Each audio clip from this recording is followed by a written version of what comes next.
I'm Mark Adams, and welcome to episode 6 of Marksmess Podcast. We're with my daughters Charlotte and Catherine. Catherine and Charlotte. Charlotte and Catherine. Okay, we don't have time for that. Charlotte and Catherine. We're going to look at the world of geekery using the alphabet as our guide, and this time it is the letter E. We need to download the guide.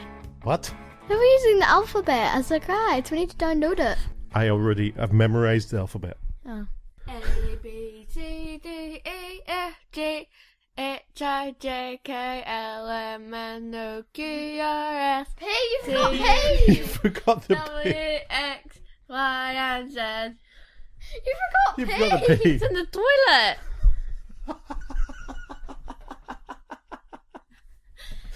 Don't kill yourself! You're killing us! Okay. If you enjoyed that joke or not, or want to send you a new one joke for E, who knows, or the alphabet joke, I don't know. You can contact us. What? What do elephants eat for breakfast? What? I don't know, why asking me? Because you said. That's why I was asking you! If you want to get in contact us, you can contact us through email at, mymarksmess@gmail.com. on Twitter, Alan. At Marksmess Podcast without the T because it went away to Spain, yeah, and it's holiday.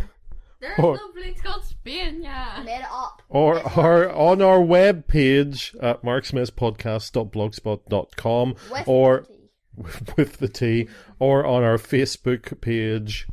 Marksmess Podcast. And we do have people comment on the episodes, and the last episode which we had about, I think it was the Doctor Who one. I'm getting confused because we went a wee bit out of order of recording. Professor Allen says, bananas and marshmallows aren't animals. The things you learn listening to Marksmess Podcast. I think that was Catherine's comment. I don't remember that. You don't remember a lot of things. And a man called John, who do we call him? Oh, Uncle John. He said he loved the letter D and the deep level of geekery. Well done. But what's with the accents? I don't know. What accent? I think I'd need to listen to that again. Sometimes you two do accent. Do your posh English accent. Yeah, darling. Can you do an American accent? Hello. That's Australian. Hello? That's not Australian. That's... I'm going to Las Vegas with my mates. That's Australian. What? Okay. Can you? Hi, y'all there. Oh, That's Australian. that's not Australian. Australians are like that. And you have to, in Did I Australian, lie? you have to say everything like a question. Gnarly dude. Because they go up inflection at the end of a sentence, as if they're Gnarly asking dude. questions G'day, all the mate. time. G'day, Gnarly dude. We are going to do the letter E. We're going to do it in two parts. We're going to do a story time after the break. And Time! Just some And- biscuits. after juice and biscuits, yes. And Well, muffins. but did you make muffins? No, did you? No, Well, Mummy made muffins and then it had white chocolate chips in them and they were really yummy. but we had them. Aww, I only had like one. Anyway, we're going to talk about endings. Endings are an important part of a story. There are some stories that you wouldn't know that. There are some TV programs that have had bad endings, like Lost was pretty bad. I didn't like Battlestar Galactica, the new version's bad ending. By the way, I have no idea what you're talking about. That's okay.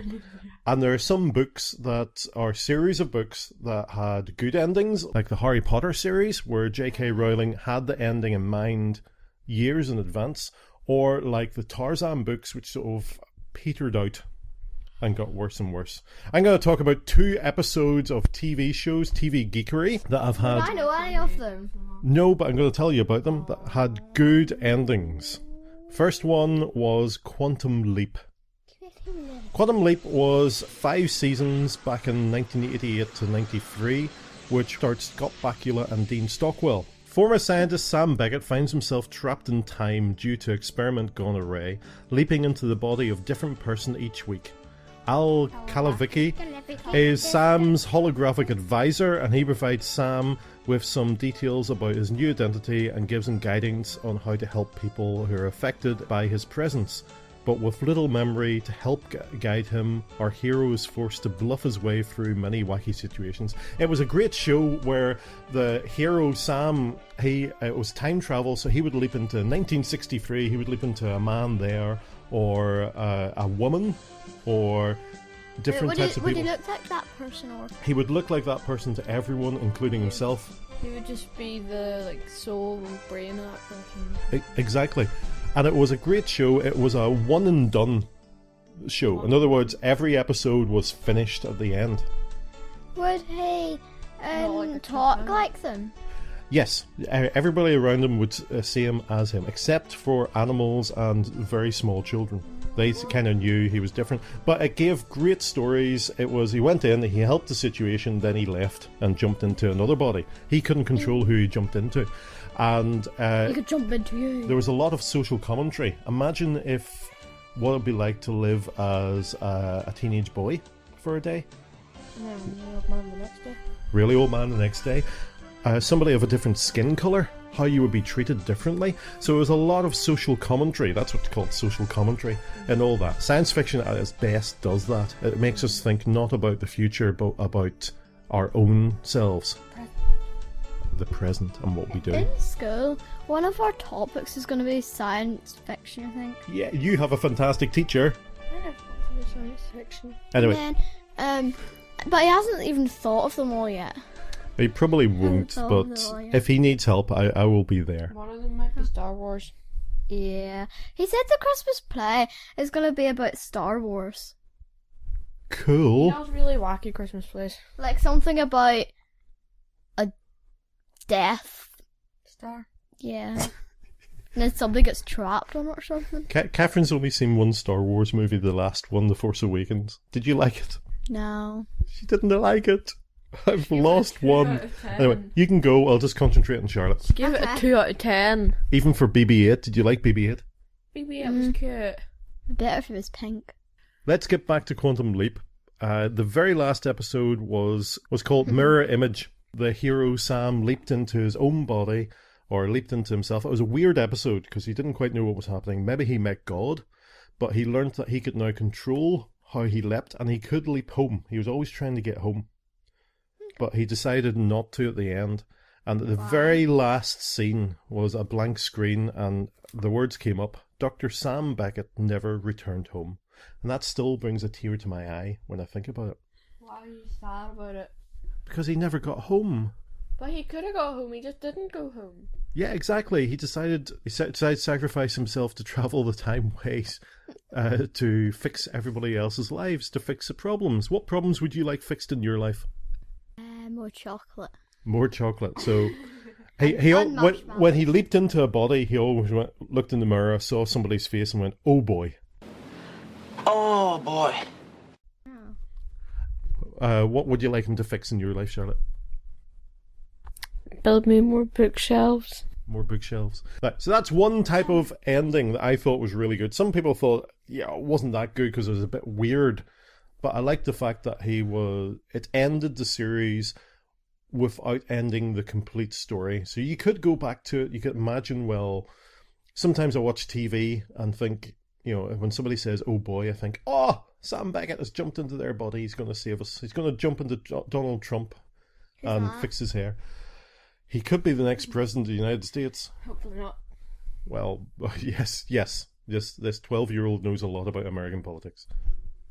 I don't. No, I don't know either. I'm staying out of it. Katie, Yes.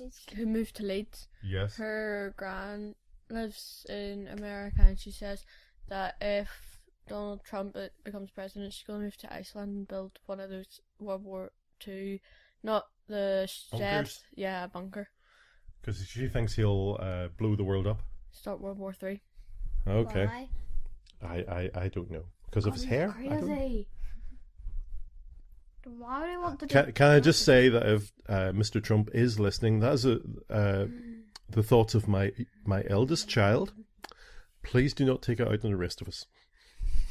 Because if he becomes president, he gets a couple of hits a year he's allowed to do for nothing. Yeah, now you're worried. What do you want to say anything to Mr. Trump now? That was my little sister saying that. Oh, don't blame it on me. That was Sam. He jumped into my body and said that. Say, "Oh boy." Oh boy. There you go, proof positive. Right, the other one that I really liked, and it's a different type of story, is Babylon 5. Again, it ran for 5. Babylon 5. That's fun to Babylon 5. Do you say it? Babylon. Let Babylon. me see it. Babylon. Dun dun. Okay. It ran for 5 years as well, 94 to 97. But it had a 5-year story arc. This wasn't done in those days. It was all one and done stories. But John Michael Straczynski, who we'll call JMS just for ease, he came to the producers and said, "I want to do a 5-year story," and that's what he did. Does that mean it'll be one season in 1 year? Yes, Americans call them season. We call So them. it never stopped. No, it ran for like 24 episodes. That's an American season. British seasons are between 6 and 12. So it wasn't one a week. It was one a week. So it stopped for It the stopped. summer or something. Yeah. Did that. Right. It was the dawn of the third age of television when Warner Brothers helped a former Murder, She Wrote writer JMS realize his dreams. The resulting show would revolutionize television storytelling. The year is 1994. The name of the show is Babylon 5. The show takes place aboard a station, Babylon 5, located in neutral territory in deep space. Babylon 5 is the fifth of the Babylon stations. The first three were destroyed by terrorists, and the fourth mysteriously disappeared before coming online. Babylon 5's primary purpose is diplomatic. Basically aliens from different races would come together and form peace treaties and trade treaties and stuff like that. It's like a galactic UN, United Nations, providing a place where galaxy's different alien races can negotiate trade and territory. It was established 10 years after the war between Earth and an alien race known as the Minbari ended with a mysterious surrender of the Minbari just moments before the final victory at the Battle of the Line. So this was a 5-year story arc. So if it started now, it would end in 2021, when you'd be what age? 5 years from now? Let's say 10 plus 5. 15. 15 and 17. So I watched it from the start. I loved it. I thought it was a fantastic story. There were some good episodes, some not quite so good episodes, but it kept its quality. At the beginning of season 4, JMS was told, actually, we're not going to give you 5 years, we're going to give you 4 years.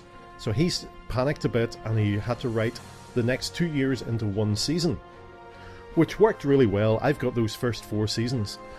But then at the end of season 4, they went, actually, we'll give you another season. So he was a wee bit, I'm sure he was a wee bit scunnered.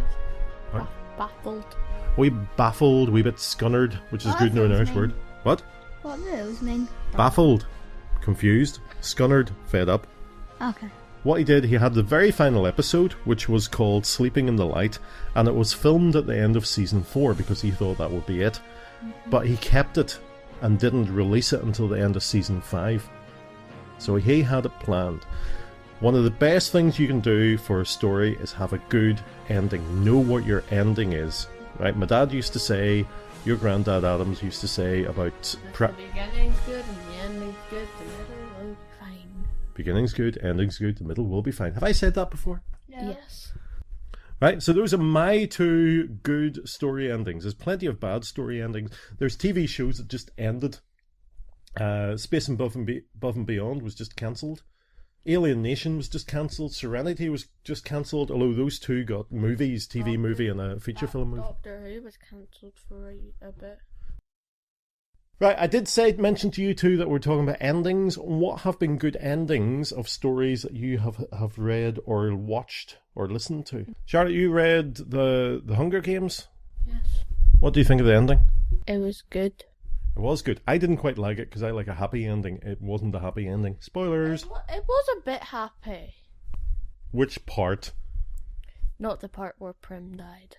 Spoilers. It was happy because everybody went to peace. Like, not dead peace, but peace. Okay. Right, we're going to leave it there and we'll go to a break where we'll hear some... Just a biscuit. We're going to go have some juice and biscuits. You can go and put the kettle on, or you can just listen to the promos that we're going to play and come back and we'll talk about the other E, which will be... Emily! Not Emily. Me. That's an M. Emma. Emma. No, not Emma. But Elephants! what we'll find out after the break, okay? Exterminate! Edit. I'm going to have to edit too much. Bye. Bye.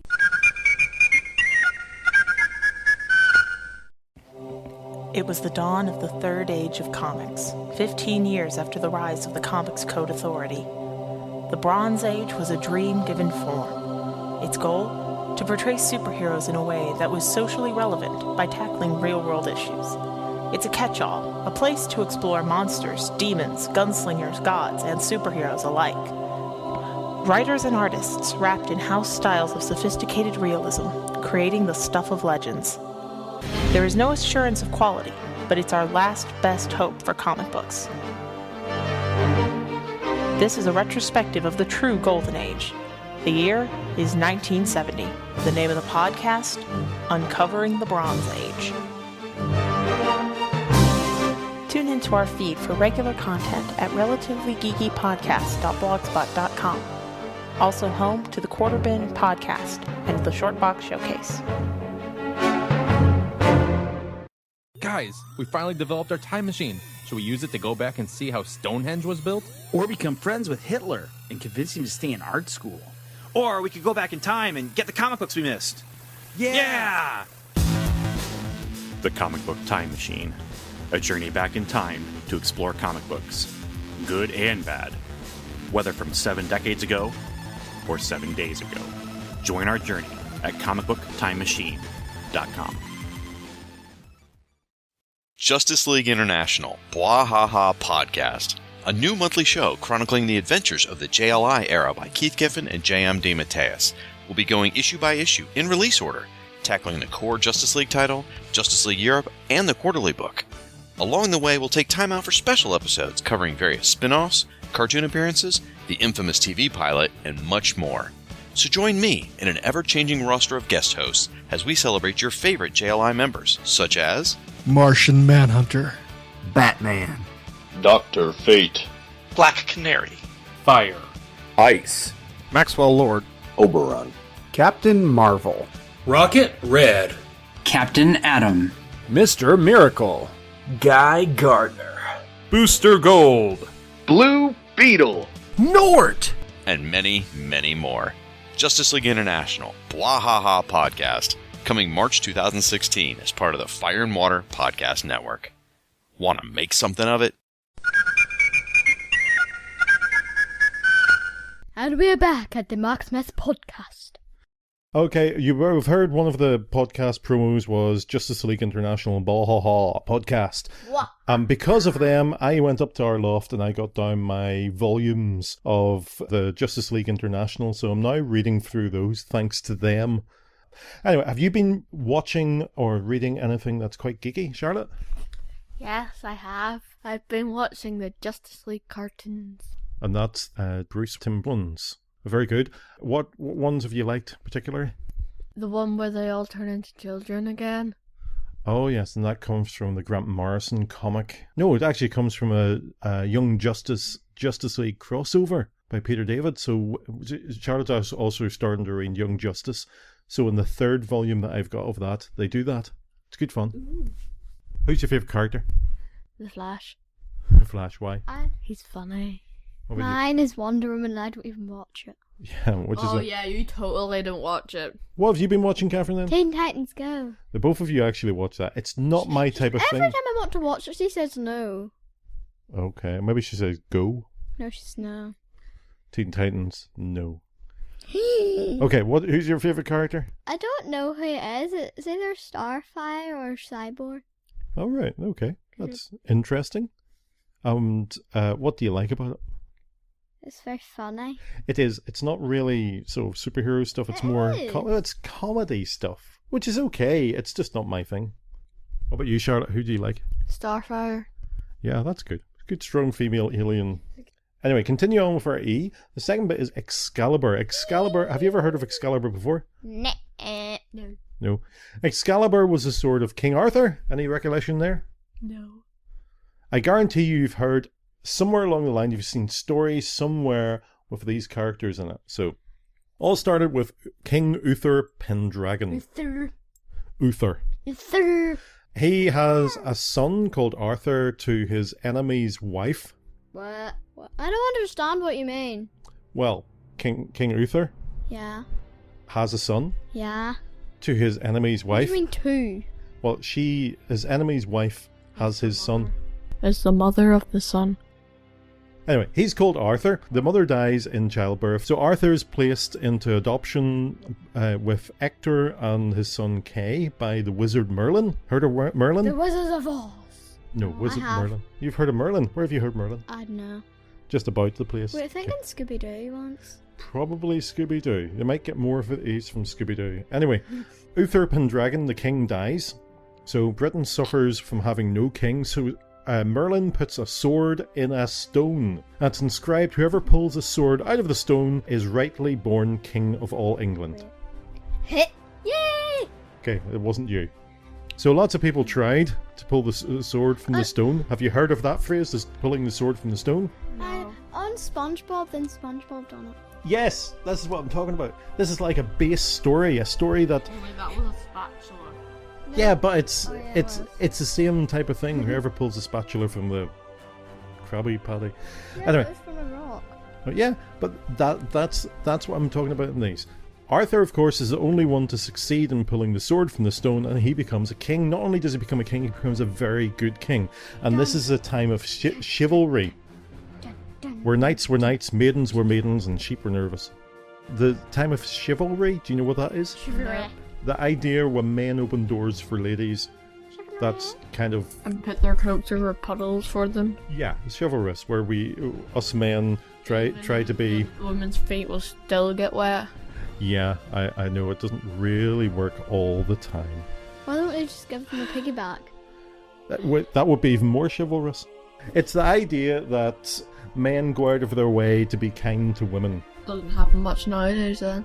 Ooh. Well, there's also the thing that you're very capable of looking after yourselves. You could say men should look after women, but that's a bit disrespectful to women, because women can look after themselves. Name me a job that a man can do that you wouldn't be able to do. A fireman! Well, they're called firefighters. I know, but if you're a fireman, a woman can't do that because they're a woman. But they're called firefighters. I know, but if you're fireman... But there's no firemen. There's no firemen. It's firefighters. Huh. You can strive to be anything you want to be. Like an escalator. Like,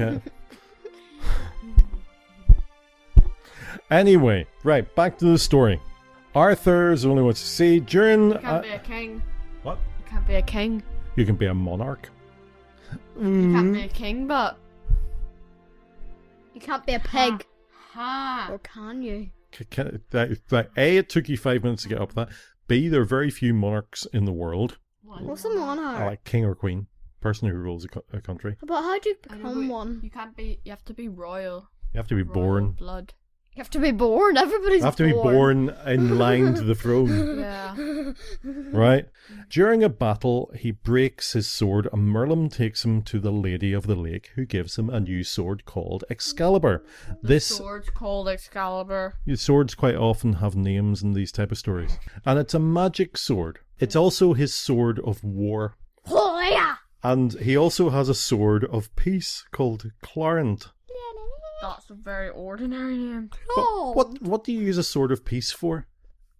Make peace. I don't know actually. Make pieces of pizza. Cutting the pizza, paring the vegetables. Slicing Charlotte's head off. That's not peace. That's war. No. It'll be a very short war. Yeah. Just go like, yeah, did the war. Arthur marries Guinevere. Who's Guinevere? His wife. Okay, she, for a wedding present, gives him a table. Guess what shape the table is? She has to give him a wedding present? Quite often, yes, because Does he give her a wedding present, but... Yes. Why? What did he give her? A set of steak knives. What's the point of that? So, peace steak knives. What's the point of what? Because you're just going to have them again. I got a wedding present from your mum. What did you give her? What did I give her? I give her my kingdom. What did you give her? I give her a necklace and earrings. Oh yeah, what did she... Oh yeah, she gave you a watch. Yes, so I could watch the time slip away from my life. Well, the watch didn't last as long as the marriage did. It broke about 5 years ago. She gave me a table. What shape? You're 40. You're obsessed with my age. What shape was the table? Everybody at Spark now knows your age because of the badge. I They're don't. just like, he's 45. I don't. Yeah, because I look young. I moisturize. Anyway, what shape was this table? Triangular! No, it was round. The knights of the round table. It was where his knights would sit. And do you know why it was round? Why? I'll have a guess. Because you could fit more people around it and then nobody would get poked by the corners and then it wouldn't be war, it would be peace. Because, If you mention the pizza, I'll be upset. I will be Then upset. you can fit the pizza right in the middle. and then you can roll the pizza out on it, and then it'll be the perfect circle. If you went to tea with the Queen, where would she sit at the table? Probably the very far end. Top of the table. What does a round table not have? Top or bottom. Well, it does have a top and the bottom. No, but there's no head of the table, which is what. Head. And everybody is equal on the table, right? So all the knights and the king were all equal in Camelot, which was his castle. What is it called? Camelot. Do you want to hear some of the names of the knights around the table? Yes. Okay, there was Sir Lancelot. Sir Lancelot. I've heard that name before. So bad. Good, right? More about him later. Sir Tristan. No. Is this just Sir Gawain. Sure. Sir Gawain. Sir Percival. Sir Does one of the superheroes not have a last name of Gwen? Could well be. It sounds familiar, but... Okay. So does me, because... Oh, that wouldn't be the knight who's in Justice League International? No, Justice League Unlimited? I don't know. Maybe we'll get to that someday. There's Sir Kay, Sir Galahad, Sir Mordred, Sir Bors, Sir Gareth, which I think is quite plain. That's like one seat was empty on the table, and that was the Siege Perilous for the knight who would win the quest for the Holy Grail. Any idea what the Holy Grail is? Nope, I've heard of it now. Grain. Grail, not grain. A cup. It is a cup. It's meant to be the cup that Jesus used in the Last Supper and the cup that held his blood when he was on the cross. I mean, it's not. Why did they put blood in a cup? I don't know. What did they do with it then? Well, there probably wasn't a cup. It's just a myth. There's nothing biblical about it. Arthur's kingdom started to fall apart when they went on the quest for the Holy Grail. And first of all, his favourite knight and his best mate, Sir Lancelot, he ran off with Guinevere. His wife? His wife. That's right. So that... How do you know? Because I mentioned it earlier. Listen. She paid attention to her father. Oh, I didn't. Okay, and Arthur went to combat with the traitor Sir Mordred. What's combat? Fighting. Sir Mordred's mother was Morgan Le Fay. You watched one of the Justice League where they went back in time and they had a wizardess who was doing magic stuff, Morgan Le Fay. And she's also in Marvel Comics as a villain as well. Anyway, King Arthur was... How could that be? Because you're not allowed to take other companies' superheroes, I thought. But this isn't from... They didn't make the character. The character has been there in these stories. These stories are very old. Over 1,000 years old. Whoa. Are they true? That's an interesting question because some people think they're based on fact. Some people think that maybe Arthur was a Roman in the last days of the Roman Empire in Britain. Mm-hmm. And maybe that was him. And in fact, there's been one or two movies like that. So I don't quite know how much would be true and how much is just made up. And that's the thing about legends. Quite often legends, there's some part of truth in there. Anyway, Arthur has been mortally wounded. He's going to die. So he sends one of his knights to throw... what does mortally mean? He's going to die. A mortal wound is a wound that will kill you. Arthur is about to die. What's immortal? Immortal. No, immortal. Us, people who will die eventually. Immortal is somebody who won't die. Like Doctor Who. Well, Doctor Who will die eventually. What? How? By going... thump. I don't know. Eddie, can we get back to the story here? No. Arthur is going to die. He sends one of his knights to throw Excalibur. What's Excalibur? The sword! The war sword! The war sword. Into the lake where the Lady of the Lake is. Right? The knight... It's the Lady of the Lake. Well, I don't know. Some magical creature. So the knight goes, oh, this is quite a good sword, I'll just tell him I threw it in. But of course, Arthur knew he lied, because when he said, what happened? And the guy said, oh, just what sank to the bottom. Oh, you didn't throw it in. Oh, okay. So he eventually threw it in, and as he threw the sword into the lake, a hand reached out of the lake to grab the sword. Who says girls can't catch? Shocked face. And there's a legend that says, in England's greatest need, King Arthur will come again. Which is total rubbish, because we went through all the Britex voting and he didn't turn up once. And we went through World War One and World War Two. Yep, and he didn't turn up at all. That is the sort of legend of King Arthur and Excalibur. That, to me, would be a base story. I mean, you've already mentioned that you saw some of it in SpongeBob. But you'll see it throughout the place. Knights of the Round Table, chivalry. The idea of a whole lot of knights doing something good, the search for the Holy Grail, a magical sword. No. You've never heard of a magical sword? Not even a magical singing sword? We have to watch The Three Amigos. The what? What? The Three Amigos. Is that a cartoon? No, I don't want to but watch it's quite cartoon-like. They have to seek a magical sword to tell them where to go to. And it's a magical singing sword.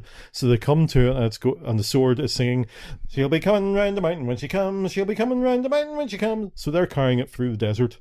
And all you hear is, she'll be coming round the mountain when she comes, she'll be coming round the mountain when she comes. So watch out for that in various ways. There have been several programs and movies that have been about King Arthur. I remember when I was your age, it was Mr. Merlin. What age? Her age. There used to be a weird TV program on CBBC, something to do with Merlin. Yes, that was the latest BBC one to be done.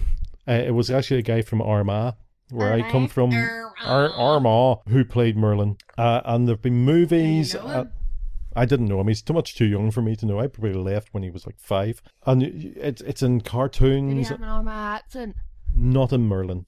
Quite often actors change their accent. I think that's what Uncle John was talking about, the accent. What accent? What accent? Hey, I've got a ball of money accent, hey. Hey. Also characters like Merlin, and we see Merlin type things, Gandalf, Merlin, all these great wizards, and they sort of look the same to all of us. If you think about Star Wars, the original movie, it was about a farm boy who discovers a magic sword and goes on a quest with a wizard.